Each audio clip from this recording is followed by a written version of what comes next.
So you got some gloves, trim piece remover, fishing wire, some brackets, these are the most important thing, connections, harnesses. So step one of the whole process, we start from the rear to the front. We're going to pull apart the weather stripping, exposing the wires in the back. We're going to tap power from the 12 volt. This one unplugged. And by removing the adapter, it's a very simple process. TESSTUDIO gives you 2 wire harnesses. The first one is a longer one. We're just going to go ahead and do a plug and play situation. Remove the OEM adapter or plug and plug it right back in. I'm going to plug it right back into your OEM power supply. And we're just going to go ahead and route the whole wiring right under the weather stripping, through the back of the trunk, and right through that middle trim piece. I found it easier to route everything from the rear of the vehicle, the back seat, towards the end of the hatch. That made it easier for me to fish everything through. I use duct tape. You could use any type of duct tape or any type of tape that you have. Pull everything. It's thin enough, shouldn't give you any type of problems. And just fit everything into that trim piece right there, right under the glass roof. And that's where the second wire comes into play. There's a connection, and it's a little bit thicker though, so you're gonna have a little bit of trouble fitting that middle plastic connection in and under the trim piece, but I was able to do it with a little bit of patience. And from here I fished the remaining wire loom all the way to the front to supply power that you see in the end of the video. But here I am unboxing, unwrapping the sunshades. And then I should flip over. And we're gonna flip this over to install it. So this is actually upside down. TESSTUDIOs give us 4 brackets.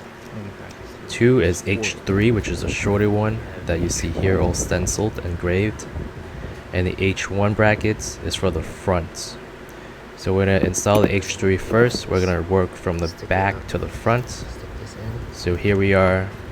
They give us screws to go ahead and secure that bracket too. So you need 4 screws for the rear. And again, we don't need any type of fancy screwdriver here. No power tools needed. Just a thinner, slender Phillips head.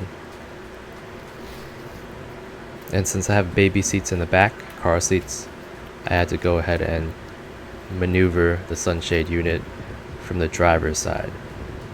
The best thing to do is actually go from the rear, which is a lot more space, especially if you put the seats down. But for me, I didn't really want to take away the baby seats, but here you go. I put everything through, and you can tell that I'm trying to fit the bracket under the glass roof into the trim piece. But since I'm working alone, I'm having a good amount of trouble because the install was very lopsided. The best thing to do is actually have a person helping you so that the rear goes in flush.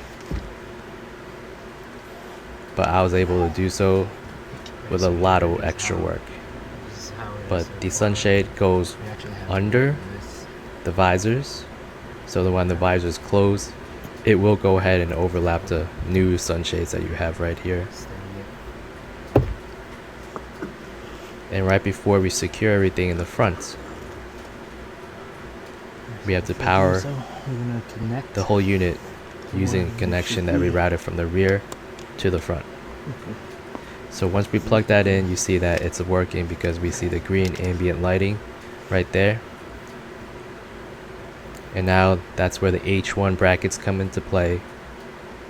I'm going to put those on in the front of the vehicle, right underneath the glass roof between that. And again, you need a second person to do this to make everything easier. For me, it was just contortions of all angles. So again, if you had someone to help you, definitely go ahead and take that route. This is how it looks for me at the end. And it's a short video, but you can see before and after. And I hope you guys found this useful. Thank you for TESSTUDIOs for supplying and sponsoring this video for the review of the sunshades. If you are interested, use our affiliate code that I'm going to include down below. And I'll see you guys in the next one. Take care.